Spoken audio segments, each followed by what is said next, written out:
आवाज येतो? हालेलुया.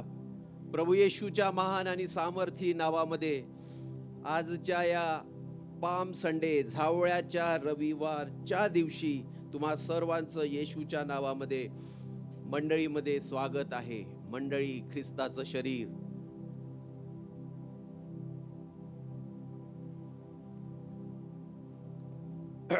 मंडळीमध्ये तुम्हा सर्वांचं स्वागत आहे. परमेश्वर चांगला आहे, त्याची दया सनातन आहे. आमेन. आज आम्ही झावळ्याचा रविवार, पाम संडे म्हणून आज आम्ही भेटलेलो आहोत किंवा या मंडळीमध्ये आज आम्ही पुन्हा एक वार जमलेलो आहोत. त्याचं ऐतिहासिक महत्त्व काय आहे मला जास्त माहित नाही किंवा मी ते सांगणार नाही आहे. त्याचं बयान मी इथे करणार नाही आहे. पण झावळ्यांचा उल्लेख मात्र देवाच्या वचनामध्ये, बायबलमध्ये जरूर केलेला आहे. आणि नॉर्मली प्रभू येशू जेव्हा वधस्तंभावर जाण्याच्या आधी, म्हणजे या पवित्र सप्ताहामध्ये त्या सातही दिवशी, ईस्टरपर्यंत, पुनर्स्थापनेच्या दिवसापर्यंत जे आहे, पुन्हा उठण्याच्या दिवसापर्यंत आम्ही देवाच्या वचनातून मनन करत असतो. असे अनेक वचनं आम्ही बघत असतो. आणि म्हणून देवाचं वचन आम्हाला हेही सांगते, निमित्त काही असो, निमित्ताने असो किंवा खरेपणाने असो, देवाच्या वचनाची घोषणा होते. आणि हे आमच्यासाठी फार हिताचं आहे, आमच्यासाठी फार गरजेचं आहे आणि चांगलं आहे. आणि देव हे घडू देत असतो. आणि म्हणून आजचा दिवस आपण प्रभू येशूचा त्या मोठ्या विजय उत्सवाने त्याचा यरुशलेमामध्ये प्रवेश होत आहे. वल्हांडण साजरा करण्यासाठी यहुदी लोकांच्या प्रथेप्रमाणे येशू पण त्या ठिकाणी यरुशलेमला जात आहे. आणि रस्त्यावर जाण्याचा जो प्रवास आहे, त्या प्रवासामधलं काही घटना जे आहे त्या वचनांवर आपण आज मनन आणि चिंतन करणार आहोत. यरुशलेमच्या त्या प्रथेप्रमाणे सर्व लोक त्या ठिकाणी त्या मंदिरामध्ये जायचे, अर्पण घेऊन जायचे. प्रभू येशू पण त्याच वाटेवर आहे, यरुशलेमच्या वाटेवर आहे. तो कदाचित 6 दिवस मागे आहे. आणि झावळ्यांचा रविवार म्हणजे 6 दिवस मागे तो आहे त्या अर्पणाच्या दिवशीच्या, म्हणजे गुड फ्रायडेच्या दिवशीच्या. आणि प्रभू येशू ख्रिस्त जो स्वतः यज्ञपशु होता, त्या वल्हांडण सणाचा स्वतः यज्ञपशु होता, त्याचं स्वतःचं जे अर्पण त्या ठिकाणी होणार होतं, जे देवाच्या योजनेप्रमाणे होतं. आणि हे त्याला पूर्णपणे माहीत होतं. आणि ते सर्व होऊ देण्यासाठी तो त्या ठिकाणी जात आहे. आणि सर्व परिचित असा तो बोध घेण्यासाठी जो शुभवर्तमानामध्ये मत्त्याच्या, मार्कच्या, योहानाच्या जे लिहिल्या गेलेलं आहे, आज आम्ही त्याच्यामधूनच बघणार आहोत. एक त्या लोकांचा यरुशलेमाच्या मंदिरामध्ये अर्पण घेऊन ते जात आहेत. आणि आजही आम्ही त्याच सर्व गोष्टींवर मनन पठन चिंतन करत असताना आज आमच्या मननाचा विषय आहे होसान्ना पासून तर हालेलुया पर्यंत. होसान्ना मधून हालेलुया हा आजच्या आम्ही बायबलमधून शिकण्याचा प्रयत्न करणार आहोत. आणि खचितच देव परमेश्वर, देवाचा आत्मा आम्हाला या सर्व गोष्टींमधून शिकण्यासाठी, समजण्यासाठी सहाय्य करणार आहे. कारण देव त्याची आराधना करण्यासाठी, त्याची उपासना करण्यासाठी नेहमी तो आम्हाला सर्वप्रथम सहाय्य करत असतो. आणि ह्या सर्व बाबी, या सर्व घटना, या यरुशलेमेमध्ये जाण्याचं जे कारण आहे प्रभू येशूचं, सर्व लोकांचं, आणि ते कारण एकच आहे, यज्ञ करण्यासाठी. तो सण जो आहे, वल्हांडण सण साजरा करणे, यज्ञ करण्यासाठी जाणे. यज्ञ म्हणजे आराधनेचं प्रतीक आहे. म्हणून या सर्व गोष्टींमधनं हेच दर्शवते की या सर्व गोष्टी, हे सर्व वचन जे आहे हे आराधनेभोवती केंद्रित आहे, उपासनेभोवती केंद्रित आहे. देवाचं गौरव, देवाची महिमा आम्ही करावीत, आणि ते करण्यासाठी ते लोक सुद्धा गेले होते. स्वतः प्रभू येशू ख्रिस्त सुद्धा गेला होता, आणि आजही ते तेवढंच तात्विक आहे की आम्ही देवाची आराधना करावी, देवासाठी जो आहे आम्ही यज्ञ अर्पावा. हे आराधनेचं प्रतीक आहे. आणि या सर्व गोष्टीतून होसाना मधून तर हालेलुयापर्यंत आज हा आम्ही वचनामधला प्रवास करत आहोत. होसाना आणि हालेलुया हे दोन्ही शब्द देवाची गौरव किंवा देवाची आराधना, देवाची उपासना, देवाची महिमा करणे हा त्या शब्दांचा अर्थ होतो, असा आम्हाला वेगवेगळ्या वचनातून आम्ही बघतो, आणि हे आम्ही योग्य रीतीने समजलेलं आहे. होसाना जर सुरुवात आहे, तर हालेलुया जे आहे हा अंत आहे, हा शेवट आहे. होसाना जर पृथ्वीवर शब्द गायल्या जात आहे किंवा बोलल्या जात आहे, त्याचं उच्चारण होत आहे, तर हालेलुया जे आहे स्वर्गामध्ये त्याचं उच्चारण होत आहे. आणि मग हे समजण्यासाठी किती अद्भुत असेल की एवढा मोठा पृथ्वीपासून तर स्वर्गापर्यंतचा प्रवास या केवळ 2 शब्दाने आज आम्ही देवाच्या वचनातून करण्याचा प्रयत्न करणार आहोत. देवाची स्तुती हो. या सर्व आजच्या ज्या काही शब्दांच्या किंवा वचनांच्या वृत्तांतामधून देव त्याच्या आराधनेचंच प्रदर्शन करणार आहे. वचन आहे मत्तई 21:1-11. हे तुम्ही लोकांनी काढून ठेवा. आणि योहान 12वा अध्याय 12-16. हे दोन्ही ज्या बोधकथा आहेत, जे पॅरेबल्स आहेत, ते तुम्ही काढून ठेवा, कारण वाचण्यामध्ये एवढा वेळ घालवण्यात काही अर्थ नाही. तुम्हा सर्वांना हा वृत्तांत जो आहे तो चांगल्या रीतीने माहीत आहे. मी तुम्हाला या ठिकाणी सांगू इच्छितो ते दृश्य कसं आहे, या सर्व वचनामध्ये जे नमूद केलेलं आहे ते दृश्य कसं आहे. येशू यरुशलेमाच्या वाटेवर जात आहे, त्याच्यासोबत नेहमीप्रमाणे त्याचे शिष्य आहेत, आणि बरेच काही लोक ज्या ज्या गावामध्ये तो जायचा त्या गावातले आजूबाजूचे लोक त्याच्यासोबत नेहमी यायचे.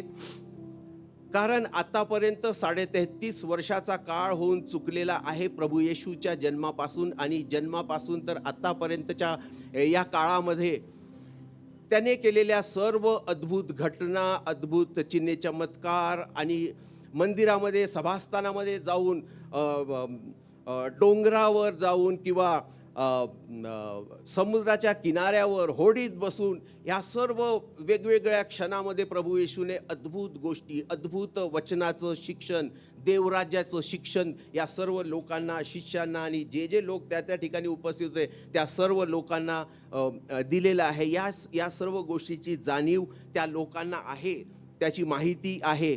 तरी पण आत्ताच 1 दिवस अगोदर, 24 तास अगोदर फार मोठी घटना त्या ठिकाणी घडलेली आहे. बेथानीमध्ये काय झालं होतं? तिथे लाजराला जिवंत करण्यात आलं होतं. जावळ्याच्या रविवारच्या आधी लाजराला जिवंत करण्यात आलेलं होतं. आणि या गोष्टीचं, आणि ही गोष्टीचा अनुभव जे आहे, साक्षी दाखल त्या ठिकाणी सर्व लोक जे आहे त्या ठिकाणी उपस्थित होते, आणि त्यांनी त्याचा अनुभव घेतला. बायबल वेगवेगळ्या शुभवर्तमानाद्वारा आम्हाला हे सांगते की तिथलेच काही लोक जे आहे ते या ठिकाणी सुद्धा आले होते प्रवास करत. आणि एकदा लोकांनी प्रभू येशूला काही करताना, चिन्ह चमत्कार करताना, काही बोध करताना, शिक्षण देताना पाहिलं की ते त्याच्याकडे आकर्षिले जायचे, आणि ते त्याच्यासोबत मग पुढे जायचे. असाच प्रसंग काही लोक सुद्धा आहे, हेलेनी लोक सुद्धा, ज्यांना ज्ञानी लोक म्हणवतात, ते लोक सुद्धा आता याच्या सोबत आलेले आहे, आणि ते यरुशलेमाच्या वाटेवर जे आहे प्रभू येशू सोबत आहेत. गावातले लोक आहेत, शिष्य लोक आहेत. आणि अशा वेळेस प्रभू येशू आता म्हणत आहे लोकांना, आपल्या शिष्यांना म्हणताय की जा, जवळच्या गावात जाऊन तिथे गाढवी बांधलेली असेल, आणि त्याचं गाढवीचं शिंगरू जे आहे ते माझ्यासाठी घेऊन या. एक इच्छा व्यक्त केलेली आहे, एक आज्ञा दिली आहे, आणि त्या आज्ञेप्रमाणे त्या शिष्यांनी त्या ठिकाणी केलेलं आहे. त्याच्यासाठी एक शिंगरू जे आहे अवेलेबल करण्यात आलेलं आहे. ज्या क्षणी ते शिंगरू त्याच्या जवळ आणण्यात येते, ते प्रवास करत आहे आणि ते यावेळेस अशा ठिकाणी होते, अजून जवळपास 3.5 ते 4 किलोमीटरचा अजून प्रवास करून मग ते यरुशलेमामध्ये पोहोचू शकले असते. आणि त्याच्या आधी जे आहे ह्या सर्व घटना घडत आहेत.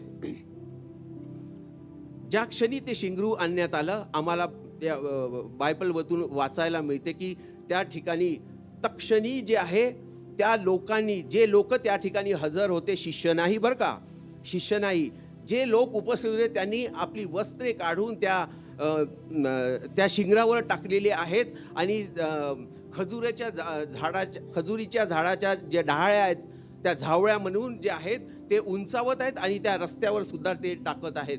आणि मग जे आहे या शब्दाचं उच्चारण जे होत आहे 12 ते 13 प्रमाणे, होसाना, प्रभूच्या नावाने येणारा राजा धन्यवादित असो.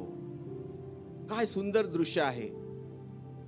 त्यांनी फक्त आतापर्यंत शिक्षणाबद्दल आणि त्याने दिलेल्या चिन्ह चमत्कारबद्दल आणि आदल्या रात्रीच किंवा आदल्या दिवशी घडलेल्या त्या चमत्काराबद्दल ऐकलेलं होतं आणि प्रत्यक्ष कदाचित बऱ्याच लोकांनी पहिल्यांदा प्रत्यक्ष त्याला पाहिलं असेल. काही त्याच्याबद्दलचा काही अनुभव नव्हता. फक्त इन्फॉर्मेशन जी आहे ती येशूबद्दलची इन्फॉर्मेशन त्यांच्याजवळ होती, माहिती त्यांच्याजवळ होती.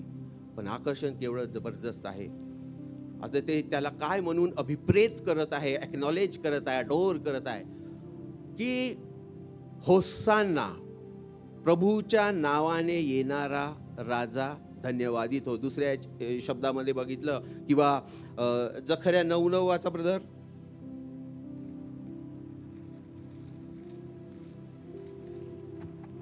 सियोन कडने जोराने आनंदाचा गजर कर, यरुशलेम कडने गजर कर. पहा, तुझा राजा तुझकडे येत आहे. तो न्यायी व यशस्वी आहे. तो लीन आहे गाढवावर, गाढवीच्या पोरावर म्हणजे शिंगरावर बसून येत आहे. तोच प्रसंग आहे, तेच शब्द आहे. थोडेसे शब्द ॲडिशन झालेले आहेत, पण मुख्य शब्द जे आहेत होसाना, प्रभू, राजा, धन्यवादित असो. आपण मग ते आणल्यानंतर आणि ते सर्व कपडे त्या रस्त्यावर आणि त्या गाढवी शिंगरावर घातल्यानंतर ते हे 4 शब्द उच्चारत आहे. का येशूने त्यांना सांगितलं होतं का असं करायला? वचन तसं सांगते आम्हाला? नाही. येशूने तर फक्त आपली इच्छा व्यक्त केली आहे आणि ते शिंगरू घेऊन या. प्रभूला त्याची गरज आहे. आपली गरज, आपली इच्छा त्याने व्यक्त केली होती. त्यानुसार त्याला जे पाहिजे होतं ती अरेंजमेंट त्या ठिकाणी झाली होती. पुढे त्यांनी काही नाही सांगितलं, पण लोकांनी ते उत्स्फूर्तपणे केलेलं आहे. आणि ते म्हणत आहेत, पहिला शब्द जे आहे होसाना. होसाना एवढ्या सर्व 33 वर्षाच्या बॅकग्राऊंडच्या आधारे त्या ठिकाणी ते होसाना म्हणून त्याला अभिप्रेत करत आहे आणि फार मोठा आनंद त्याला झालेला आहे. देवाचं वचन आम्हाला काय सांगते? होसाना शब्दाच्या डेफिनेशन किंवा त्याचा एकदम परफेक्ट अर्थ जे आहे स्तोत्र 118, 25 आणि 26 आम्हाला सांगते. हिब्रू शब्द आहे, पण त्याचा परफेक्ट अर्थ मराठी बायबलमध्ये स्तोत्र 118, 25 आणि 26 मध्ये सांगितलेलं आहे. वाचा ब्रदर. हे परमेश्वरा, तुला विनवितो की विनंती आहे त्या ठिकाणी. आमचा उद्धार कर. आमचा उद्धार कर. विनंती आहे, दया दाखवावी म्हणून. कशासाठी? उद्धार करावा म्हणून. हे परमेश्वरा, तुला विनवितो की आम्हा संपदा दे. आम्हा संपदा दे. संपदा दे किंवा आमचा उत्कर्ष कर. आमचा उत्कर्ष कर. तिसरा, परमेश्वराच्या नामाने येणाऱ्याचा धन्यवाद हो. परमेश्वराच्या मंदिरातून आम्ही तुम्हास आशीर्वाद देतो. परमेश्वराच्या नामाने येणारा धन्यवादित असो. ती विनंती आहे की आमचा उद्धार व्हावा. ती विनंती आहे की त्या उद्धारामुळे त्यांचा उत्कर्ष वाढावा, त्यांचा आनंद, उद्धाराचा आनंद जो आहे तो वाढावा आणि त्याच्यामुळेच त्या ठिकाणी मोठं जुबिलेशन, मोठं जो जल्लोष आहे, मोठा उत्साह किंवा उत्सवासारखं दृश्य त्या ठिकाणी झालेलं आम्हाला बघायला मिळत आहे. उत्सव असा विनाकारण होत नाही. कुठेही उत्सव विनाकारण होत नाही. जन्मोत्सवाच्या बाबतीत आम्ही पाहिलं, तो राजांचा राजा, तो प्रभूंचा प्रभू होता, त्याच्याबद्दलची भविष्यवाणी झालेली होती. तरी पण त्याला एवढ्या मोठ्या खडतर प्रवासातून जावं लागलं होतं त्या मरियेला आणि योसेफाला, आणि आणि काहीच असं मोठी बातमी होती प्रभू येशूच्या जन्माची, तरी पण जल्लोषाची काही बाब नव्हती त्या ठिकाणी. या ठिकाणी मात्र जल्लोष आहे. या ठिकाणी मात्र जल्लोष आहे, ज्युबिलेशन आहे, मोठा उत्साह आहे. आणि ते लोक का उत्साह आहे तर होसाना, म्हणजे तो होसाना आहे, तो आमचा तो आमचा उद्धार करणारा आहे. आणि आमचा उद्धार करणारा, यहुदी लोक कशाची वाट पाहत होते? मसीहा येणार आहे, आमचा उद्धार करणार आहे. ज्या मसीहाची आम्ही वाट पाहत आहोत, ज्या उद्धारकर्त्याची आम्ही वाट पाहत आहोत, तो येणार आहे. आणि आता जेव्हा पाहतात तर तो आलेला आहे आणि तो हाच आहे हे समजून तत्क्षणी त्यांनी ते एक्नॉलेज केलं आहे, त्यांनी ते अडोर केलं आहे. आणि म्हणून त्याला आपला राजा आणि त्याला आपला प्रभू म्हणून ते जे आहेत त्याला ते तशा रीतीने एक्नॉलेज करत आहेत. आणि म्हणून तो जल्लोष करत आहेत की प्रभू होसाना, प्रभूच्या नावाने येणारा राजा धन्यवादित असो. आणि याची परफेक्ट डेफिनेशन जे आम्ही आताच बघितलेली आहे, उद्धार करणारा आहे. आम्ही सुद्धा या सर्व वचनातून आम्ही आजचे विश्वासणारे हे शिकतो आहे. आमचा उद्धार झाल्या प्रभूवरील विश्वासाच्या द्वारे त्याने जे अद्भुत कृत्य वधस्तंभावर आमच्यासाठी केलं, त्याद्वारा आमचं तारण मिळालेलं आहे. आणि या सर्व आमच्या भरीव जीवनातून जेवढे दिवस आम्ही या पृथ्वीवर जगणार आहोत, तेवढ्या दिवसात आम्ही तारण साधून घेणार आहोत. त्या क्रियेमध्ये आहोत, त्या प्रक्रियेमध्ये आम्ही आहोत, त्या प्रवासामध्ये आहोत, उद्धार साधून घेण्यासाठी. पण गोल काय आहे आमचा गोल काय आहे? आम्ही कुठे जाणार? आम्ही काय आम्ही कशाच्या प्राप्तीसाठी हे सर्व करत आहोत? काय येतो रोज चर्चमध्ये? उद्धार तर झाला, तारण तर दिलं, सार्वकालिक जीवन, स्वर्गाचं राज्य जे प्रभूने आम्हाला देण्याचं ठरवलेलं आहे, ही त्याची योजना आहे. तारणातून स्वर्गाकडे किंवा सार्वकालिक जीवनाकडे. या सामान्य लोकांना, या लोकांमध्ये बहुतांशी लोक मासेमारी करणारे असतील किंवा जकात घेणारे असतील किंवा काय काय करणारे असतील, शेती करणारे असतील, अशा साध्या लोकांना, अज्ञानी लोकांना, खेड्यापाड्यात राहणाऱ्या लोकांना, दुर्लक्षित लोकांना आज हे ज्ञान प्रगट झालेलं आहे. याची जाणीव त्यांना झालेली आहे. त्या येशूची जो त्या गाढवीच्या शिंगरावर बसलेला आहे त्याची ओळख त्यांना झालेली आहे. म्हणून आपलं सर्वस्व, आपले वस्त्र आमच्या शरीरासाठी काय आहे? शोभेचं दर्शक आहे, बाह्य आवरण आहे. आमची सुरक्षा आहे. बाह्य आवरण, शोभा, सन्मान, आम्हाला आकर्षक दिसण्यासाठी ते वस्त्र असतात. पण सर्व आपले वस्त्र जे आहेत त्यांनी काढून त्या गाढवीच्या शिंगरावर टाकलेल्या आहेत, आणि त्या रस्त्यावर सुद्धा टाकलेल्या आहेत. ही आहे आराधनेची सर्वश्रेष्ठ कृती. ही आहे हालेलुयाची कृती. हे आहे स्वर्गामध्ये जे काही चालते ना त्याच्या समान कृती. ही कृती त्यांना केली आहे. हे मूर्ख लोक, हे गावातले लोक, हे साधे लोक, हे दुर्लक्षित लोक आज एवढं मोठं कृत्य, एवढी मोठी ॲक्ट, जी कृती जी आहेत ते करत आहेत. याचा अनुभव त्यांना आम्हाला त्यांच्या या कृतीमधून बघायला मिळते. आम्ही सुद्धा त्याच प्रवासामध्ये आहोत. प्रभू येशू यरुशलेमाकडे जात होता. अजून त्याचं बलिदान, त्याचं अर्पण झालेलं नव्हतं.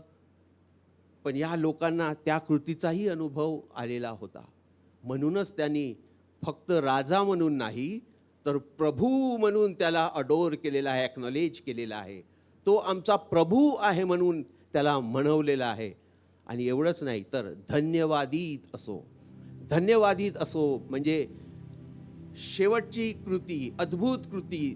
देव जो कोणी आहे त्याच्या सर्वस्वाबद्दल, देव आम्हासाठी हे करू शकतो, ते करू शकतो. देव म्हणजे सर्व गोष्टीने भरलेला जो देव आहे, देवाच्या सर्वस्वाबद्दल जसं काही ते जे आहेत त्याला त्याचा जय जयकार करत आहेत, त्याला धन्यवाद देत आहेत अंतःकरणपूर्वक. म्हणून म्हटलंय धन्यवादित असो. ते आहे हालेलुया शब्दाचा एक पृथ्वीवरील अर्थ. अजून त्याचा अर्थ पूर्ण रीतीने प्रगट झालेला नव्हता. आपण बघू ते वचनातून पुढे पुढे बघू. पण आता काय प्रगट झालेला होता की ते धन्यवादित असो. तो राजा, तो प्रभू जे आम्हासाठी हे सर्व करणार आहेत. आमचं फक्त तारणच करणार नाही आहे, तर आम्हाला सार्वकालिक जीवन तो देणार आहे. आणि म्हणून देव जो सर्वस्व आहे, देव जो सार्वभौम आहे, देव जो सर्व काही करणारा आहे, आम्हाला मध्येच कुठे सोडणार नाही. तर युगाच्या समाप्तीपर्यंत संगती असणारा देव, जिथे तो राहतो तिथे आम्हाला घेऊन जाणारा देव तो आहे. म्हणून त्याच्या या सर्व सत्ताधीशपणाबद्दल, त्याच्या या सर्व समर्थ कृतीबद्दल त्याला अभिप्रेत करत आहेत, एक्नॉलेज करत आहेत. काय तर आपले वस्त्र टाकून. तुम्हाला समजत आहे का? तुम्हाला समजत आहे का? ते मूर्ख लोक किंवा ते मासेमारी करणारे लोक, ते शेती करणारे लोक, ते गावातले लोक, ते दुर्लक्षित लोक, त्यांच्याकडे एरवी कोणी पाहत नव्हतं. काय करताय, कसे आहेत, कसे जीवन जगत आहेत. देवाची स्तुती. आम्ही तर त्यांच्यापेक्षा, त्या चिमण्यांपेक्षा किंवा अशा लोकांपेक्षा खूप चांगला आहे. कारण रेडीमेड सर्व काही आम्हाला मिळालेलं आहे. त्यांना तर ओळख करून घ्यावी लागली, आम्हाला तर सर्व काही मिळालेलं आहे. Everything is available here. आम्ही तेच वाचतो, आम्हाला सर्व काही अवेलेबल करून दिलेलं आहे. त्यांना ते समजावं लागलं, पण त्यांनी कृती कशी केली? एका क्षणात वेळ न घालवता. ही आहे आराधनेची कृती. ही आहे देवाला महिमा, देवाला गौरव देण्याची कृती. काही वेळ न लावता. काय समजेल? येशूने ते त्यांना सांगितलं नव्हतं, पण ते त्याने केलं. या सर्व घटनातून देवाची आराधना आम्ही कशी केली पाहिजे, देवासाठी कसं आम्ही प्रस्तुत व्हावं, हे या सर्व गोष्टीतून आम्हाला शिकायला मिळत आहे. आणि म्हणून हा प्रवास आहे होसान्ना पासून सुरुवात होऊन हालेलुया पर्यंत. हालेलुया.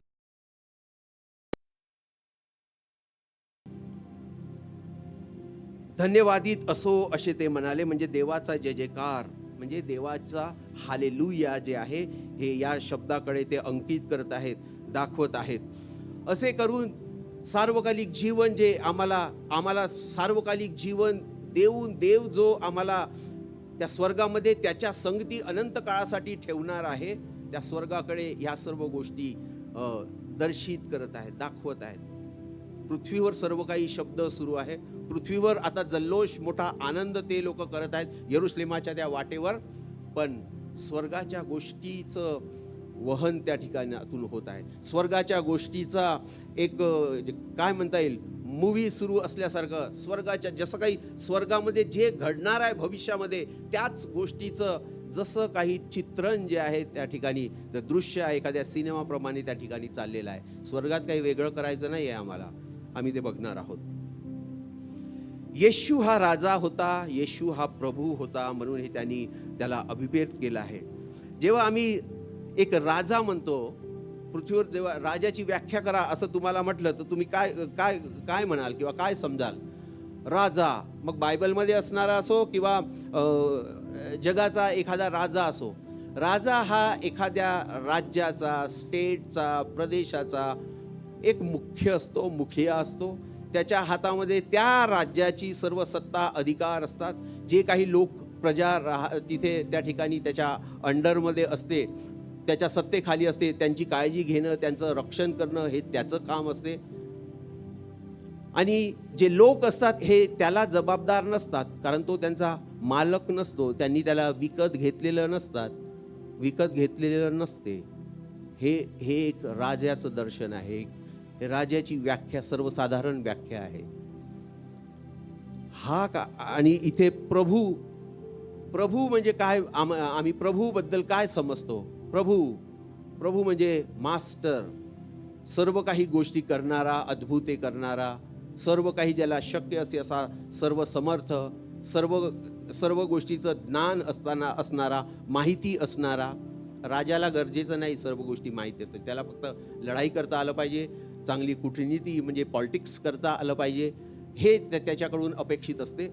प्रभूकडून मात्र सर्व गोष्टीसाठी तो तयार असला पाहिजे, म्हणून तो मास्टर असला पाहिजे, रब्बोनी गुरुजी सारखा तो असला पाहिजे, गुरु तो असावा. आणि हे अपेक्षित आहे की त्याच्या मालकीचं सर्व काही असावं, त्याच्या मालकीचं असावं. जो प्रभू असतो त्याच्या मालकीची जी आहे प्रजा असते, ती प्रजा त्याची असते. ती प्रजा, त्या प्रजेला त्यांनी काहीतरी करून, जसं प्रभू येशूने आम्हाला खंडून विकत घेतलेलं आहे, आता आम्ही आमचे स्वतःचे नाही तर आम्ही त्याचे आहोत, तसं तो मालकी हक्क जो आहे प्रभू, जो कोणी प्रभू आहे त्या प्रभूजवळ असतो. हा प्रभूचा जो अपेक्षित अर्थ आहे, एक नॉर्मल अर्थ आहे. देवाची स्तुती हो. प्रभू येशू जो तिथे आहे तो त्यांच्यासाठी प्रभूंचा प्रभू आणि राजांचा राजा त्या ठिकाणी तो झालेला आहे. आणि तो त्यांच्यासाठी असा झालेला आहे म्हणून ते त्याचं गौरव, त्याची आराधना, त्याची महिमा त्या ठिकाणी होस्साना या शब्दाने करत आहे. आणि तो धन्यवादित असो असं म्हणून, असं समजून जे आहे त्याचं गौरव करत आहे. आणि हा राजा आणि हा प्रभू जेव्हा गवानीत होता जन्माच्या वेळेस, तेव्हाही तो राजाच होता. म्हणूनच तर ते ज्ञानी लोक जे आहे त्याला सर्व काही अर्पण करायला, म्हणजेच त्याची आराधना करायला आले होते. आणि ते त्याला त्या गवानीतल्या त्या बाळाला सर्व अर्पण केलं. गवानीतही तो राजा होता, वधस्तंभावर असताना सुद्धा तो त्या सर्वांचा राजा होता. वर स्वर्गात घेतल्या गेला राजांचा राजा तो आहे. पित्याच्या उजवीकडे सिंहासनावर विराजमान आहे. सिंहासनावर कोणीही नाही राहत, आणि विशेष करून स्वर्गातल्या सिंहासनावर पित्याच्या उजवीकडे तो विराजमान तो आहे. तो राजा तिथे होता आणि तो राजा आहे प्रभू येशू, जो येणार आहे. राजा म्हणूनच तो येणार आहे न्याय करण्यासाठी. असा आमचा राजांचा राजा, प्रभूंचा प्रभू, या सर्व गोष्टीची ओळख त्या लोकांना झाली होती. म्हणून ते होस्साना म्हणत होते. म्हणून आपली वस्त्रे टाकून त्या गाढवीच्या शिंगरावर बसून मोठा जल्लोष, मोठा आनंद, मोठा जय उत्सव जो आहे तो विजय देणारा राजा आहे. सर्व लढाया तो लढेल, आम्हासाठी सर्व काही तो साध्य करेल, आम्हासाठी सर्व काही तो मिळवेल, आमचं रक्षण करेल, कारण तो उद्धार करताय. सर्व प्रकारच्या नाशापासून किंवा शत्रूपासून तो आम्हाला सोडवेल. म्हणून तो सर्व काळचा राजा आहे, सर्व काळचा प्रभू आहे, राजांचा राजा आहे, प्रभूंचा प्रभू आहे. म्हणून त्याला ते अभिप्रेत करत आहे. हे त्यांनी जाणलं होतं. गाढवावर बसणाऱ्या येशूची ओळख, अशी ओळख त्यांना होती. आम्हाला कशी असावी? आम्हाला तर रेडीमेड हे सर्व मिळालेलं आहे. आम्हाला कशी ओळख असावी? आणि त्याचा हालेलुया, धन्यवादित असो, त्याचाच जय जयकार का बरं? प्रगटीकरणात आम्ही जर जुन्या करारात बघितलं तर स्तोत्र संहिता सोडून हालेलुया या शब्दाची शब्द जे आहे आम्हाला दिसत नाही. स्तोत्र संहिता सोडून आम्हाला हालेलुया हा शब्द जुन्या करारामध्ये दिसत नाही. नव्या करारामध्ये जेव्हा आम्ही बघतो तेव्हा नव्या करारामध्ये मात्र आम्हाला हालेलुया हा शब्द आम्हाला आढळतो. आम्ही नव्या कराराचे जो जुना नियमसुद्धा आम्ही पाळतो. आम्ही नव्या कराराचे लोक या नात्याने आज विश्वासणारे म्हणून आपलं जीवन या पृथ्वीवर जगत आहोत. मग त्याच स्वर्गीय राज्याचे लोक म्हणून जे आहेत आज आम्ही आता या पृथ्वीवर आपलं जीवन जगत आहोत.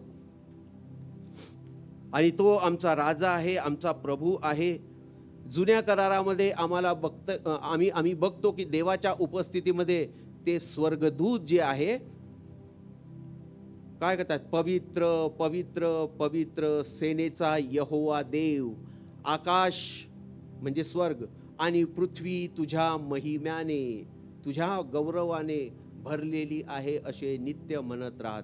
त्याच्या देवाच्या सानिध्यामध्ये जुन्या करारामध्ये आम्हाला हे दृश्य बघायला मिळते. स्वर्गदूत देवाची आराधना, देवाची भक्ती त्याच्या पुढ्यात राहून करत आहेत.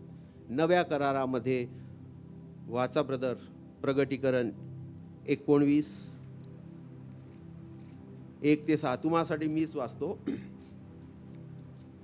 नव्या करारामध्ये आम्हाला बघायला मिळत आहे, त्या ठिकाणी आम्ही जेव्हा एक एक शब्द वाचतो त्या ठिकाणी परत तोच शब्द आलेला आहे की हालेलुया. आणि त्यानंतर त्या वचनामध्ये असं लिहिलेलं आहे, प्रकटीकरण 7 सुद्धा आम्ही जेव्हा वाचतो तेव्हा आम्हाला झावळ्यांचा उल्लेख त्या ठिकाणी आम्ही वाचतो आहे किंवा आम्ही बघतो आहे. आणि प्रकटीकरण 19 या ठिकाणी 1 ते 6व्या वचनामध्ये हालेलुया. पण तिकडे स्वर्गदूत आहेत जुन्या करारामध्ये, इकडे कोण आहे? इकडे आहे मंडळी, इकडे आहे वडील, इकडे आहे प्राणी. प्रत्येक देवाचं वचन सांगते की प्रत्येक श्वासवान प्राणी देवाचं गौरव करो. प्रत्येक श्वासवान प्राणी देवाचं गौरव करो. आणि तुम्ही आम्ही देवाचे लोक या नात्याने त्या ठिकाणी हालेलुया शब्दाने देवाचा जय जयकार करत आहेत. तू धन्यवादित आहेस हे प्रभू, हे देवा, उच्च सिंहासनावर आरूढ असणाऱ्या आमच्या देवा प्रभू, तू धन्यवादित आहेस असे म्हणून हालेलुया या शब्दाने त्याचा जय जयकार करत आहेत. तो जो कोणी आहे आम्हासाठी किंवा त्या सर्व लोकांसाठी, आम्हासाठी, देव जो आम्हासाठी जे काही आहे त्याला तर ते प्रत्येक शब्दावली कमी पडेल. देव आम्हासाठी काय आहे? दया करणारा, तो दया करणारा, कृपा करणारा, सर्व काही देणारा, दान करणारा, प्रेम करणारा, तारण करणारा, उद्धार करणारा, आम्हाला सोडवणारा, जय देणारा, सर्व सर्व त्या देवामध्ये आम्हाला जे अभिप्रेत आहे, जे अपेक्षित आहे, अशा सर्व गोष्टीने आमचा प्रभू, आमचा देव परमेश्वर भरलेला आहे. आणि म्हणून त्याच्या या सर्वस्वाबद्दल त्याला हालेलुया, तो धन्यवादित असो, अशा अंतकरणाने भरून, अशा गोष्टीने भरून त्याच्या या सर्वस्वाबद्दल दिलेलं जे व्यक्त केलेलं, ॲक्नॉलेज केलेलं जे काही आहे ती आहे आराधना. आणि तीच आराधना हालेलुया या शब्दाने त्याला मिळत आहे. आणि तो शब्द आहे स्वर्गीय शब्द आहे. पृथ्वीवरील शब्द होता होसाना, स्वर्गातील शब्द आहे हालेलुया. वाचा ब्रदर. यानंतर स्वर्गातील मोठ्या समुदायाची जशी काय मोठ्या जनसमुदायाची इकडे स्वर्गदूत आहेत, इकडे जनसमुदाय आहे, तुमच्या आमच्यासारखे लोक आहेत. See the difference, see the importance. तुमची काय किंमत आहे देवाच्या दृष्टीमध्ये. तुम्ही तिथे त्याच्या सानिध्यामध्ये उभे राहणार आहात. तुम्ही त्याच्या सानिध्यामध्ये उभे राहणार आहे. प्रभू येशूने, देवाने, त्या देवाने, त्या पित्याने आम्हाला असं केलेलं आहे, असं निर्माण केलेलं आहे. आणि म्हणून मग आम्ही त्याची आराधना कशी करावी, कसं ओळखावं आम्ही त्याला. देव या सर्व गोष्टीतून प्रसंग झावळ्यांच्या रविवारचा आहे प्रसंग. प्रभू येशू ख्रिस्त त्या गाढवीच्या शिंगरावर बसून आपलं बलिदान देण्यासाठी यरुशलेमेच्या मार्गावर आहे, मंदिरात अर्पण करण्यासाठी. पण देव या सर्व घटनेमधून त्याचं गौरव, त्याची महिमा कशी प्रगट करावी त्या लोकांनी आणि आजच्या युगातल्या लोकांनी, तुम्ही आम्ही त्याचं गौरव कसं प्रगट करावं ह्या सर्व गोष्टी विदित करत आहे आज. आणि ते आजही तेवढंच सार्थ आहे, तेवढंच जे आहे लाईव्ह आहे, तेवढंच सार्थ आहे. वाचा ब्रदर. एक मोठी वाणी मी ऐकली, ती म्हणाली, हालेलुया, तारण, गौरव व सामर्थ्य ही आमच्या देवाची आहेत, कारण त्याचे न्याय निर्बंध सत्य व नीतीचे आहेत. ज्या मोठ्या कळवंतनीने आपल्या जार कर्माने पृथ्वी भ्रष्ट केली, तिचा न्याय निवाडा त्याने केला आहे. आपल्या दासांच्या रक्ताबद्दल तिचा सूड घेतला आहे. ते पुन्हा म्हणाले, हालेलुया, तिचा धूर युगानयुग वर चढत आहे, तिचा धूर युगानयुग वर चढत आहे. तेव्हा ते 24 वडील व ते 4 पाणी उपडे पडून राजासनावर बसलेल्या देवाला नमस्कार घालिताना म्हणाले, आमेन, हालेलुया. इतक्यात राजासनापासून वाणी झाली, ती म्हणाली, अहो त्याची भीती बाळगणाऱ्या सर्व लहानतर जनांनो, अहो त्याच्या दासांनो, आमच्या देवाचे स्तवन करा. तेव्हा जणू काय मोठ्या समुदायाची वाणी, बहुत जलप्रवाहांची वाणी व प्रचंड गर्जनांची वाणी मी ऐकली. ती म्हणाली, हालेलुया, कारण सर्व सत्ताधारी आमचा प्रभुदेव याने राज्य आपल्या हाती घेतले आहे. आमेन. कारण सर्व समर्थ आमचा प्रभुदेव याने राज्य हाती घेतले आहे. या 3-4ही वचनामधून हालेलुया, तारण, उद्धार, गौरव हे प्रभूचं आहे, तो येणारा प्रभू आहे आणि राज्य त्याने हाती घेतलेलं आहे. या सर्व गोष्टी सांगताना देव आम्हाला दिसत आहे. आणि अशा रीतीने पृथ्वीला आणि स्वर्गाला जो आहे देव जोडत आहे. हे जे सर्व जण आहेत पवित्र देवाची मंडळी, देवाचे वडीलजण आणि ते सर्व प्राणी येणाऱ्या दिवसामध्ये, भविष्यामध्ये, कारण ते प्रगटीकरण आहे. आम्ही लोक जे आहे भविष्यामध्ये देवाच्या संगतीमध्ये राहणार आहोत. आणि आम्हाला माहीत आहे अशा रीतीने देव जो आहे त्या पृथ्वीशी त्याच्या स्वर्गाला जोडणार आहे, ते एक करणार आहे, ते ऐक्य होणार आहे. केव्हा होणार आहे? आम्हाला देवाचं वचन माहीत आहे. जेव्हा प्रभू मेघावर आरूढ होऊन येणार आहे, तेव्हा सर्व हे आमचे झावळ्या घेऊन जल्लोष करणारे आमचे बंधू जे आहेत आणि तुम्ही आम्ही एकत्र जे आहे त्या स्वर्गात त्या देवाचा गौरव हालेलुया हालेलुया या शब्दाने करणार आहोत. फार थोडा अवधी आहे, पण दोघांचंही डेस्टिनेशन जे आहे एकच आहे. ते झावळ्यावाले आमचे बंधू बहिणी आणि तुम्ही आम्ही आज पृथ्वीवर जीवन जगणारे. कारण जेव्हा मेघावर आरूढ होऊन येणार आहे तेव्हा त्यांची रवानगी तिथेच केली जाणार जिथे आम्ही असणार आहोत आणि देवापुढे अनंत काळासाठी जे आहे आम्ही त्याच्या संगती असणार आहोत. दोघांचंही मिलन, एकत्रीकरण त्या ठिकाणी होणार आहेत. सर्व लोक एकाच ठिकाणी राहणार आहेत आणि हालेलुया म्हणत त्या देवाचा गजर करणार आहेत. ही आहे देवाची आराधना. अशा प्रकारची आराधना देव आमच्याकडून अपेक्षा करत आहेत, जे होसान्नापासून तर सुरुवात झालेली आहे पण हालेलुयापर्यंत जाणार आहे. आणि हे देव त्या छोट्याशा एका घटनेमधून आम्हाला अभिप्रेत करत आहेत, दाखवत आहे. आणि ह्या सर्व गोष्टी करत असताना देव आपले कार्य किंवा आपली महिमा करण्यासाठी आमचा उपयोग तो करून घेत आहे. आणि आमचा उपयोग करत असताना देव स्वतः मात्र आम्हाला सोडत नाही, तर आपलं सहाय्य करत असतो. स्तोत्र 51:5 म्हणते की हे देवा माझे मुख उघड, म्हणजे देवा तुझी स्तुती मी वर्णील. स्तुती देवाचा गौरव करण्यासाठी, गजर करण्यासाठी, त्याच्या श्रेष्ठ नामाचा मला माझं मुख उघडणं गरजेचं आहे. माझं मुख तर अजून काही गोष्टी बोलते, अजून दुसरीकडेच वळालेलं आहे, आळसामध्ये आहे. त्या मुखामध्ये चांगलं जे आहे येत नाही. पण देव हे करण्यास आम्हाला सहाय्य करतो. आणि जेव्हा देवाच्या सहाय्याशिवाय आम्ही देवाचं गौरव, देवाची महिमा करूच शकत नाही. स्तोत्र 19:12 मध्ये आम्ही वाचतो. वाचा ब्रदर. सुंदर वचन आहे. स्वर्गातून आणि पृथ्वीमधून आणि सर्व आकाश मंडळामधून देव त्याचं गौरव आम्हाला दाखवत आहे. देव कसा चांगला आहे. देवाने किती चांगली अरेंजमेंट केलेली आहे आणि त्याच्या या सर्व अरेंजमेंटमधून तो त्याचं गौरव, तो त्याची महिमा जी आहे प्रगट करत आहे. आम्ही हे शिकलं पाहिजे. आमच्या समोर सर्व काही गोष्टी ठेवण्यात आलेल्या आहे. आम्ही ते समजून त्याची ओळख पटवून ते देवाच्या गौरवासाठी जेव्हा आम्ही करतो तेव्हा आम्हाला देवाचं सहाय्य प्राप्त होते. आणि देवासाठी जे आहे ते अद्भुत आणि चांगलं, त्याला आवडणारं, त्याच्या इच्छे अनुरूप जे आहे अशी आराधना, अशी महिमा, अशी सेवा, असं गौरव जे आहे आमच्या जीवनातून देवाचं होते. ब्रदर वाचा. 19:1 आणि 2. आकाश देवाचा महिमा वर्णिते. आकाश देवाचा महिमा, आकाश म्हणजे स्वर्ग, देवाचा महिमा वर्णिते. अंतरिक्ष त्याची हस्तकृती दर्शविते. अंतरिक्ष, अंतराळ त्याची हस्तकृती दर्शवते की त्याने आपल्या हाताने तिथे काय काय ग्रह, तारे, सूर्य, चंद्र ठेवलेला आहे. हे त्याने आपल्या हाताने ठेवलं हे दाखवते.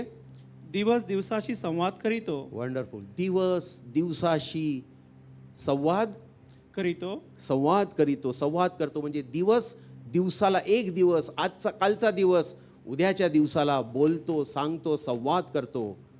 आणि रात्र रात्रीला ज्ञान सांगते. रात्र रात्रीला ज्ञान सांगते. स्वप्न दृष्टांताद्वारे देव आमच्याशी बोलणारा आहे. त्याच्या मोठ्या सेवकांशी, दासाशी बोलला, आजही तो आमच्याशी सुद्धा बोलतो. देव त्याचे बेत, योजना आम्हाला स्वप्न दृष्टांताद्वारा प्रगट करतो. आम्ही काय करावं आणि अशा रीतीने आम्ही जेव्हा देवाची सेवा करतो, त्याचा गौरव करतो, ही आराधना, अशी आराधना त्याला कबूल होणारी, मान्य होणारी अशी असते. रात्र रात्रीला ज्ञान सांगते. सर्व इतिहास जो आहे तो दोहरल्या जातो. ज्या काही ऐतिहासिक गोष्टी या वचनामध्ये नमूद केलेल्या आहे, आम्ही दुसऱ्या गोष्टी या ठिकाणी सांगत नाही, त्याच गोष्टी आम्ही सांगतो. पण प्रत्येक वेळेस त्या गोष्टीचं एक नवं रिव्हेलेशन, एक नवीन होऊन, ताजी गोष्ट होऊन ते आमच्या पुढे येत असतं. हे दुसरं तिसरं काही नसून देव त्याच्या आत्म्याच्या प्रभावाने जे आहे या सर्व गोष्टी सांगत असते. आणि दिवस दिवसाशी संवाद साधते. आदल्या दिवशी काय झालं, दुसऱ्या दिवशी काय होणार आहे, देवाचं गौरव, देवाची महिमा, देवासाठी केलेले जे कृत्य आहे आणि देव जे आम्हासाठी करतो ते सर्व जे आहे ताजं आणि बदलणारं असते. देव जे काही आम्हासाठी करतो, देव जे काही आम्हाला देतो ते अद्भुत असते, चांगलं असते, फ्रेश असते, नवीन असते. कारण त्याला नवीन ते आवडते. आमच्या मनाचं नवीनीकरण करणारा तो देव परमेश्वर आहे. जुनं ते काढून टाकावं म्हणून रोजचा दिवस देव नवीन गोष्टी आम्हाला प्रगट करत असतो आणि आमच्या जीव, आत्मा, शरीराचं नवीनीकरण तो करत असतो. म्हणून दिवसाशी संवाद साधते.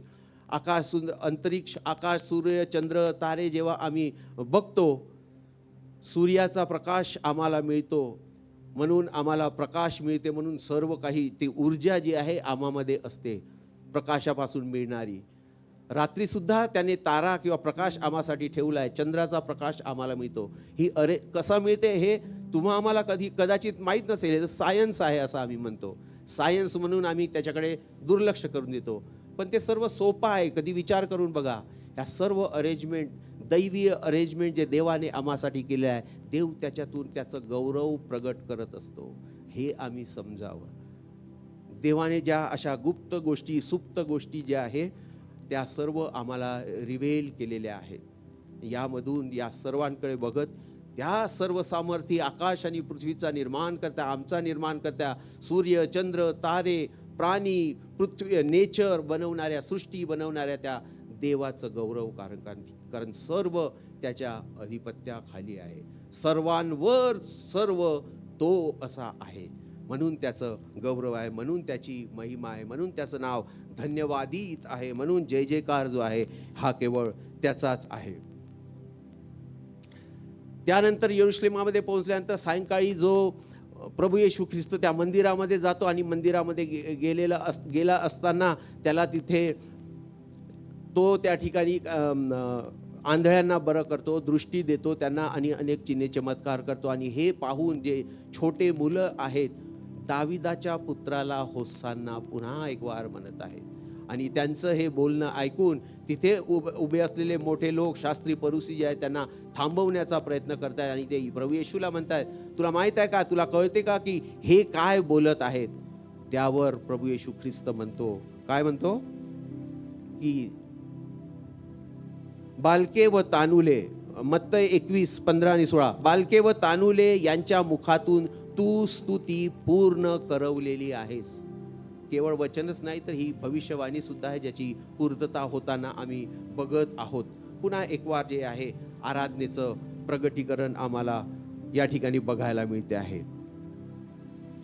एक पैलू आम्ही बघणार आहोत.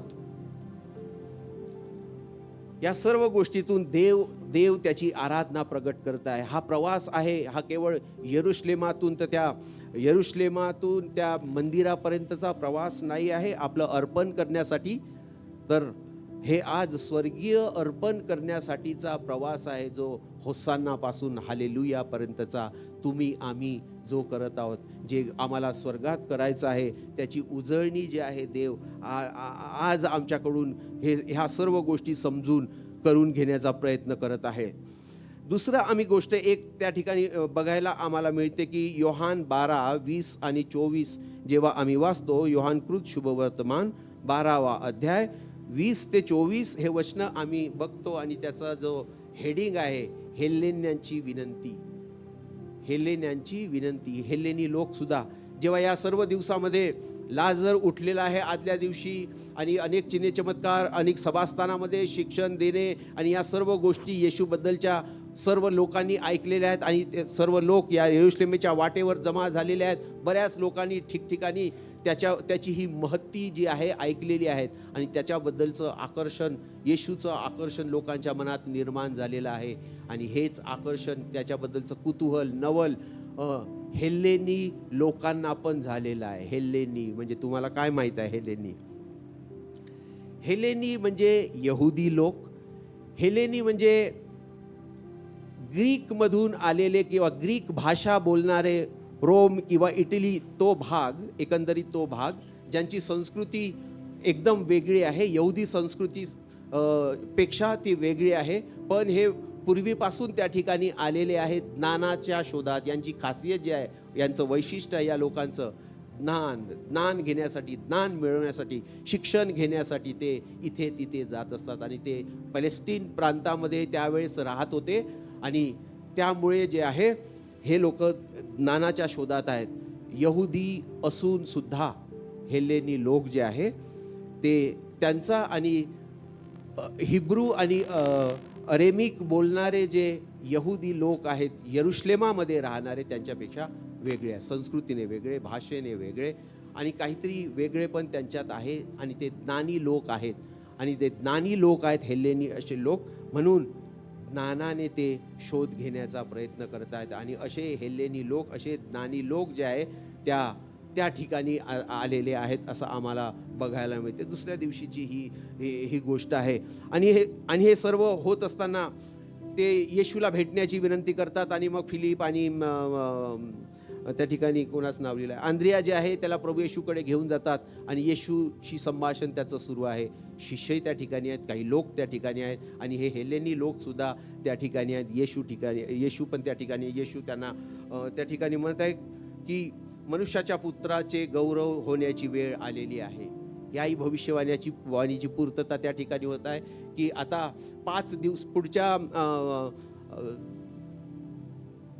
पुढच्या किती दिवसानंतर प्रभू येशूचं मारलं जाणं, पुढच्या 5 दिवसानंतर वधस्तंभावर तो जाणार आहे. पुढच्या 5 दिवसानंतर वधस्तंभावर जात असताना आता मनुष्याच्या पुत्राचे गौरव होण्याची वेळ आलेली आहे असं तो त्या ठिकाणी म्हणत आहे. तो सांगण्याचा प्रयत्न करत आहे. तो त्या जमलेल्या लोकांना आणि शिष्यांना आणि हेलेनी लोकांना सुद्धा सांगण्याचा प्रयत्न करत आहे की माझं पुढे जाऊन काय होणार आहे. कदाचित ते ज्ञानी लोक आहेत, अशा रीतीने बोलल्यानंतर ते समजतील. कारण तो नेहमी आपल्या शिष्यांना सांगत आला होता, वारंवार सांगत आला होता काय होणार आहे, मला कसं धरून दिलं जाईल, मनुष्याच्या पुत्राला वधस्तंभावर खिळल्या जाईल, हे सांगत आले होते. पण ते लोक शिष्य जे आहेत तसेच होते. ते आपल्या धूनमध्ये होते. त्यांना काय कळत होतं की नाही माहीत नाही. पण शेवटी उमगलं आहे. आणि जेव्हा उमगलं तेव्हा रडले आणि काय काय केलं बायबल आम्हाला शिकवते. पण आम्ही आज तो वेगळ्या दृष्टीने, वेगळ्या अर्थाने आम्ही या वचनाकडे आम्ही बघत आहोत. ब्रदर वाचा योहान 12:32. मला पृथ्वीपासून उंच केले तर मी आपणाकडे सर्वांस ओढीन. मला पृथ्वीवरून उंच केले तर मी सर्वांना माझ्याकडे आकर्षून घेईल. 1 कोरिन्थ 1:22, 23, 24 वाचा. 24 वाचा. 1 कोरिन्थ 1 पहिला अध्याय. कारण यहुदी चिन्हे मागत असता व हेल्लेने ज्ञानाचा शोध करीत असता आम्ही वधस्तंभावर खेळलेला ख्रिस्त गाजवितो. हा यहुद्यास अडखळण व हेल्लेनास मूर्खपण आहे. परंतु पाचारण झालेल्या यहुदी व हेल्लेनी अशा दोघांसही तो देवाचे सामर्थ्य व देवाचे ज्ञान असा ख्रिस्त आहे. ख्रिस्त आम्हासाठी कसा आहे? वधस्तंभावर खिळलेला किंवा खिळल्या जाणारा. मनुष्याच्या पुत्राचे गौरव होण्याची वेळ आली आहे. इथे त्यांनी सांगितलं त्या हेल्लेनी लोकांना. आणि आता तो म्हणत आहे योहान 12:32 मध्ये तो म्हणताय की मला पृथ्वीवरून उंच केले तर मी सर्वांना माझ्याकडे आकर्षून घेईल. वंडरफुल प्रॉफेसी, चांगलं अभिवचन आहे. आणि पुढे 1 कोरिन्थ 1 मध्ये तो म्हणतो की यहुदी चिन्हे मागतात, हेलेनी ज्ञानाचा शोध करतात, पण आम्ही तर वधस्तंभावरचा ख्रिस्त गाजवतो. ज्ञानी लोकांना सुद्धा कदाचित समजत नसेल उघड बोललेलं. पण आजचे लोक, तुम्ही आम्ही लोक, हे साधे लोक जे त्या ठिकाणी उपस्थित होते त्यांना मात्र ते कळालेलं आहे. म्हणून तो म्हणत आहे पण आम्ही तर, तिकडे यहोशुआ सुद्धा अशाच जर तरच्या कंजक्शनने, इंग्लिशमध्ये कंजक्शन म्हणतात, म्हणजे अव्यव, ग्रामरमध्ये अव्यय काय म्हणतात, कंजक्शन, जोडणारा शब्द, ग्रामर टीचर लोक. ओके, काय वचन आहे? मी आणि माझे घराने तर परमेश्वराची सेवा करील. मी आणि माझे घराने तर परमेश्वराची सेवा करील. म्हणजे ते का बरं म्हटलं आहे असं?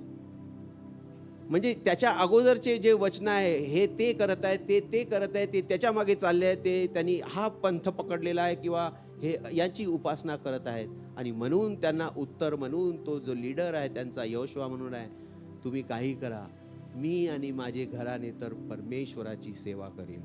तसंच तत्सम हे वचन आहे. आम्ही तर वधस्तंभावर खिळलेला ख्रिस्त गाजवतो. तसंच त्याच अर्थाने हेलेनी लोक ज्ञानाचा शोध करत आहेत. काय कीच काढत आहेत माहीत नाही. बघायला तर आले, विचारपूस तर करायला आले.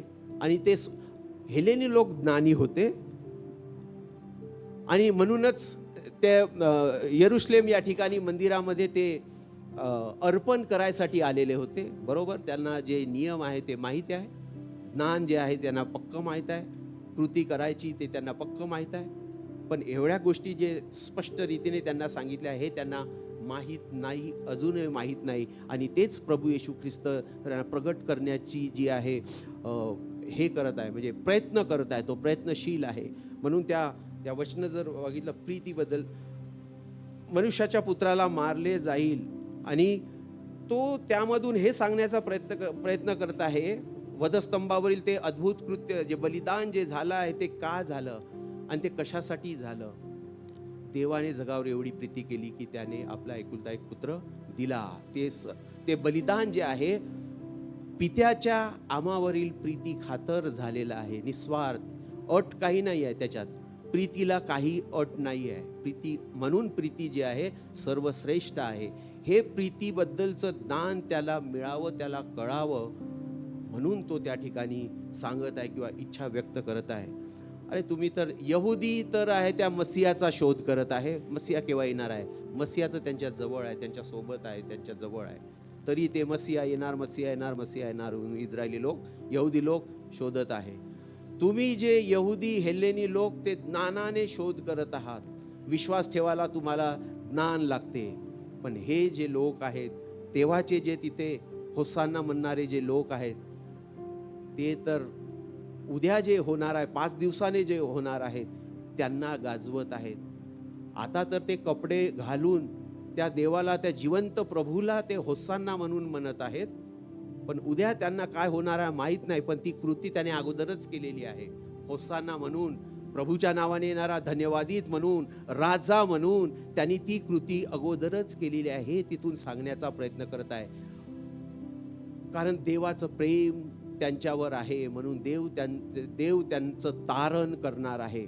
प्रेमाची कृती, त्याला त्या हेलेन्याला देवाचं प्रेम लोकांवर कसं आहे आणि तेच प्रेम त्याच्यावर सुद्धा आहे हे कळवण्याचा तो प्रयत्न करत होता.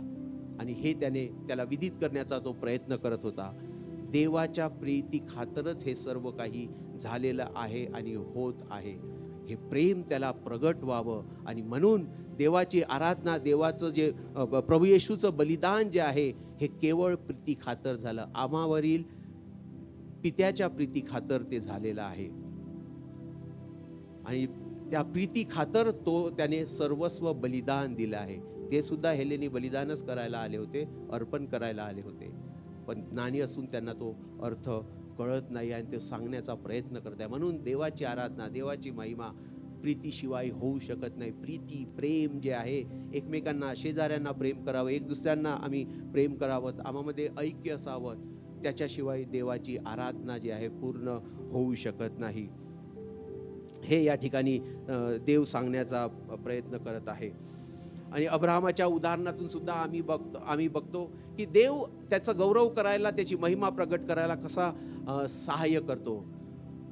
अब्राहम इसाकाला घेऊन गेला मोरिया पर्वतावर आणि मग दुसऱ्या एका सीनमध्ये काही दिवसानंतर आम्हाला दुसऱ्या दिवशी बघायला मिळते की अब्राहम इसाकाला घेऊन परत येत आहे. पण परत येत असताना तो देवाचा गौरव करताय, देवाची महिमा करताय. काय म्हणत आहे तो? पाहून देणारा देव, म्हणजे यहोवा ईरे देवाची तो आराधना करताना आम्हाला दिसत आहे. का? तर देवाचं सहाय्य उपलब्ध झालेलं आहे. जरी का त्याला सांगण्यात आलं होतं की आपल्या पुत्राचं इसाकाचं बलिदान करायचं आहे, पण त्या ठिकाणी देवाने ते होऊ दिलं नाही. तर आपली तरतूद केली आहे. एक कोकरा, एक मेंढा त्या ठिकाणी उपलब्ध करण्यात आला, झुडपात अडकलेला आहे आणि त्याचं बलिदान झालं आहे. आणि म्हणूनच तो मोठ्या आनंदाने जे आहे देवाची आराधना करत आहे. या सर्व गोष्टीतून देवाची आराधनेचं महत्त्व आम्हाला मिळते आणि या सर्व गोष्टीतून देव त्याची आराधनेचं महत्त्व प्रगट करत आहे. हालेलुयाचं महत्त्व प्रगट करत आहे. या प्रवासातून तो होसानामधून हालेलुयापर्यंत जात असताना देवाचं गौरव, देवाची महिमा आम्हाद्वारा हो आणि देव कसा आमचं सहाय्य करतो रे, आम्हाद्वारा ते होऊ देतो. त्या 2 स्त्रियामधून आम्हाला बघायला मिळते विधवेच्या त्या 2 टोल्या. मंगळवार बुधवारची ती घटना आहे. विधवेच्या त्या टोल्या देत असताना प्रभू येशू ख्रिस्त त्या दानपात्राकडे बघत आहेत. काय बघत असेल होतो? तो बघत होता की किती टाकलं म्हणून, की किती मागे ठेवलं म्हणून. पण त्याला माहित आहे म्हणून तो शिष्याना सांगतो, हिने तर आपली सर्व उपजीविका, जेवढं काही तिच्या जवळचं होतं ते सर्व तिने त्या ठिकाणी पात्रामध्ये टाकलं आहे. देणं, या दिवसांमध्ये आम्ही आमच्या प्रियपास्टरांकडनं देण्याविषयी मंडईमध्ये शिकत आहोत. खूप सारे आठवडे झाले आहेत देण्याविषयी. देणे हे सुद्धा देवाचं गौरव करणे, देवाची महिमा करणे, देवाची आराधना करणे, आराधनेचा एक भाग आहे. त्या विधवा स्त्रीने जे दिलं आहे त्याची वाच्यता जो आहे प्रभू येशू ख्रिस्त स्वतः करत आहे. सर्वस्व देणं, आम्हाला पीळ लागेपर्यंत देणं, याचं उदाहरण तो त्या ठिकाणी या सर्व वचनातून आम्हाला बघायला मिळते. आणि तो प्रभू येशू ख्रिस्त स्वतः देत आहे. देवाची आराधना कशी घ्यावी, आम्हाला पीळ परेपर्यंत, देवाचं गौरव कसे करावं, आम्हाला त्रास होईपर्यंत. कारण येशूने सुद्धा त्या योहान 12 मध्ये आम्हाला बघायला मिळतं, तो व्याकुळ झाला होता. एवढंच नाही तर गेत्समनीच्या बागेमध्ये असताना तो म्हणतोय की पित्या, तुझी इच्छा असेल तर हा प्याला माझ्यापासून टळू दे, पण माझी नाही तर तुझी इच्छा असेल तर. म्हणजे ते काम किती मोठं होतं. वधस्तंभावर जाणे हे किती मोठं काम होतं, किती वेदनादायी काम होतं, याचा अनुभव वधस्तंभावर जाण्याच्या आधीच त्याला आलेला आहे. एक स्त्री आपली सर्व उपजीविका विधवा स्त्री देते, जिला दुसरं काही स्रोत नाही आहे. त्याने उद्याचं काय आहे, उद्या कसं होईल, मला कदाचित उपाशी राहावं लागेल, ही भावना तिच्या मनामध्ये नाही आहे. त्यासाठी तिने काही तरतूदही केली नाही, तिने काही राखूनही ठेवलं नाही. असं आम्ही स्वतःला द्यावं. पुढचं एक वचन आम्हाला सांगते की 2 कोरिंथ 8:2 नुसार मासेदोनियामध्ये जे लोक जे आहे, कोरिंथकराच्या मंडळीमधले लोक जे वर्गणी गोळा करायचे, तर ते त्या ठिकाणी सांगितलं आहे की सर्वप्रथम आम्ही स्वतःला देवासाठी दिलं पाहिजे. सर्वप्रथम आम्ही स्वतःला देवासाठी दिलं पाहिजे. देवाची आराधना स्वतःमधून अशा रीतीने, ज्याचा उपयोग इतरांसाठी होईल अशा रीतीने करावं. आम्ही आमचे नाही आहोत, आम्ही या जगामध्ये आहोत पण जगाचे नाही आहोत. तसंच आम्ही आमचे नाही आहोत, आम्हावर आमचा हक्क किंवा अधिकार नाही आहे. ज्या देवाने त्याच्या सैन्यामध्ये आम्हाला भरती केलं आहे, तो जो आमचा commander in chief, captain of the host, who he is, तो आहे येशू. आमचा कॅप्टन कोण आहे? तो आहे. त्याचा अधिकार, त्याचा हुकूम आम्हाला मानायचा आहे. कारण तो राजा आहे, कारण तो प्रभू आहे. म्हणून त्याचा उपयोग अनेकांसाठी हो, इतरांसाठी हो. पहिल्या मंडळीत जसं काही त्यांच्या जवळ जे होतं ते सर्व काही सामायिक होतं. हे देव आराधनेचं महत्त्व या सर्व वचनातून, या सर्व गोष्टीतून प्रगट करत आहे. आणि छोटंसं उदाहरण, शेवटचं उदाहरण, त्याच मार्कच्या 12व्या अध्यायामध्ये पुढे आम्ही बघतो की एक न बोलावलेली स्त्री, शिमोनाच्या घरामध्ये एक न आमंत्रित केलेली स्त्री अचानक त्या ठिकाणी आलेली आहे. प्रभू येशू ख्रिस्त आणि त्याचे शिष्य त्या ठिकाणी बसलेले असताना अचानक ती येते. तिला काही आमंत्रण नव्हतं, पण तो जेवण करत, मेजवानी म्हणजे तो जेवण करत असताना, खात असताना अचानक ती आली आणि तिने तिच्या जवळ जी काही जटामासीचं सुगंधी तेल असणारी कुपी जी होती, तिच्याजवळ बॉटल जी होती, ती बॉटल तिने त्या प्रभू येशू ख्रिस्तावर ओतली. दुसऱ्या शुभवर्तनामध्ये पायावर टाकली. तिचं नाव मरिया म्हणून दिलेलं आहे आणि आपल्या केसाने त्याचे पाय पुसले म्हणून म्हटलेलं आहे. काही असो, ते तेल, ते जटामासीचं सुगंधी तेल जे आहे ते प्रभू येशूवर ओतल्या गेलेलं आहे. आणि त्या ठिकाणी वचन आम्हाला सांगते की बाकीचे लोक त्या ठिकाणी म्हणतात, व्हाय दिस वेस्ट, हा अपव्यय कशाला, एवढा खर्च कशाला, याचं जर बाजारात मार्केट व्हॅल्यू जे आहे हे इतके इतके रुपये त्याचे मिळाले असते, 300 रुपये वगैरे त्याचे मिळाले असते तेव्हाच्या याच्यामध्ये, ते मौल्यवान आहे. मग इथे अननेसेसरी का बरं ते ओतण्यात येत आहे, असा वेस्ट म्हणून का त्याचा करण्यात येत आहे? त्यांना ते कळत नव्हते, शिष्यांना ते कळालं नाही, उपस्थित लोकांना ते कळालं नाही, कदाचित तिला सुद्धा काही कळालं नाही, पण ते तिने केलेलं आहे. देवाच्या गौरवासाठी आम्ही असे सर्व कृत्य तेवढ्याच तत्परतेने करावं. त्याच्यात जर काही कीच काढत बसलो, हे का, तसं का, असं करावं, तसं करावं, मग त्याचा उपयोग देवासाठी होऊ शकत नाही. तिने तत्परतेने आली, अचानक, ती काही आमंत्रित नव्हती आणि ती कुपी उघडली. जटामासीचं तेल किती मौल्यवान असते, ते जंगलामध्ये मिळणाऱ्या सर्व श्रब्सपासनं किंवा त्याच्या मुळापासनं शिजवून प्रोसेस करून बनवलेलं असते. आणि जे काही ते एकदा प्रोसेस केलेलं तेल असते ते बंद बाटलीमध्ये ठेवायचं असते आणि ते एकदाच वापरायचं असते, कारण त्याचा जो सुगंध आहे तो एकदाच येत असतो आणि त्याची फ्रेशनेस आहे ते एकदाच येत असतो. जर त्याची बाटली मध्ये मध्ये रोज उघडत राहिले तर त्याचा सर्व सुगंध तो ते डेड होऊन जाते, म्हणजे त्याचा काही उपयोग नाही, ते एक नॉर्मल तेल म्हणून राहते. आणि म्हणून ती कुपी फोडून त्याने प्रभू येशूच्या मस्तकावरून पूर्ण शरीरावर ते तेल ओतण्यात आलेलं आहे. आणि येशू म्हणतो की ते माझ्या उत्तर कार्यासाठी गेलं, म्हणजे 5 दिवसानंतर माझं काय होणार आहे हेही सांगतो. आपल्या मृत्यूबद्दलची आगाऊ सूचना तो त्या ठिकाणी देत आहे. त्या उत्तर कार्यासाठी ते केलं. तुम्हाला कदाचित ते कळलेलं नसेल. आणि येशू त्या ठिकाणी तिने जे ही कृती केलेली आहे त्या कृतीबद्दलची मोठी पावती तिला देत आहे. जेव्हा जेव्हा जगामध्ये शुभवर्तमान सांगितल्या जाईल तेव्हा तेव्हा या स्त्रीच्या या कृतीची आठवण केली जाईल. स्मरणात ही कृती जी आहे स्मरणात ठेवली जाईल. जेव्हा जेव्हा सुसमाचार सांगला जाईल तेव्हा हे वचन सांगल्या जाईल, ही कृतीचं ही दखल केली जाईल. देव आमच्या अशा सर्व कृतीची दखल घेत असतो. Praise the Lord. देव आम्ही देवापासून दुर्लक्षित नाही आहेत. नाही ते लोक, नाही ते कदाचित त्या गाढवाला काय वाटत असेल, गाढवाचा उपयोग जो आहे कसा करतात आजकाल लोक, काही नाही, त्याच्यावर सर्व जे काही आहे वजन लादून देतात आणि ते मग ते त्याला मारत त्याच्यामधून ते मालवाहतूक किंवा जे काही आहे ते केल्या जाते. त्याचा काहीच उपयोग नाही. एक प्रकारे निरुपयोगी तो प्राणी आहे असं नॉर्मली समजल्या जाते. पण प्रभू म्हणतो की मला त्याची गरज आहे. देवाच्या लोकांनो, तुम्ही कदाचित दुर्लक्षित असाल, तुम्ही कुठेतरी दूर असाल, लोकांची दृष्टी तुमच्यावर नसेल, तुम्ही कदाचित उपेक्षित असाल कुठल्याही कारणामुळे, पण प्रभू येशूची दृष्टी तुमच्यावर आहे. हे मला तुम्हाला सांगू द्या. तुमचे देवासाठी केलेले कृत्य कधीच वाया जाणार नाही. देवासाठी केलेले परिश्रम कधीच वाया जात नाही आहे.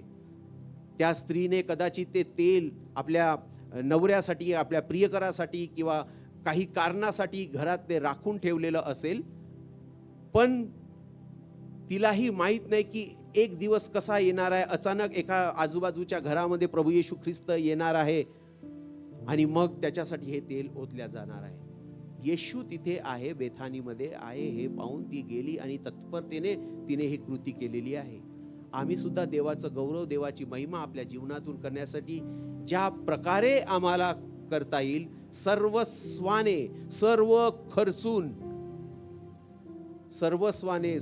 खर्चून त्या विधवा स्त्रीने ज्या 2 टोल्या टाकल्या त्याप्रमाणे सर्व खर्चून, आपली सर्व उपजीविका तिने टाकलेली आहे, अशा रीतीने सर्वस्वाने खर्चून परिश्रम घेऊन सर्व हाल अपेष्टा सहन करून जेव्हा आम्ही देवाचं गौरव, देवाची महिमा, देवाची आराधना आम्ही करतो, तेव्हा मोठं बक्षीस आम्हासाठी देवाने ठेवलेलं असते.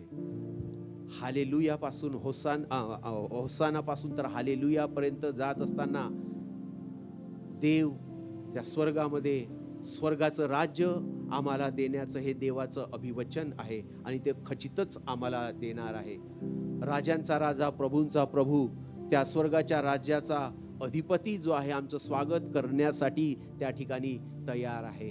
गरज आहे या दिवसांमध्ये सार्वकालिक जीवनापर्यंतचा हा प्रवास करत जात असताना आपल्या सर्वस्वाने त्या देवाला आम्ही गौरव देत राहू, सर्वस्वाने त्याची आराधना आमच्या जीवनामधून आम्ही करत राहू, म्हणजे त्याची इच्छा आमच्या जीवनातून पूर्ण होईल. जशी त्याने आपल्या पित्याची इच्छा आपलं सर्वस्व देऊन प्रभू येशूने पूर्ण केली होती आणि तो वधस्तंभावर म्हणाला की आता पूर्ण झालेले आहे.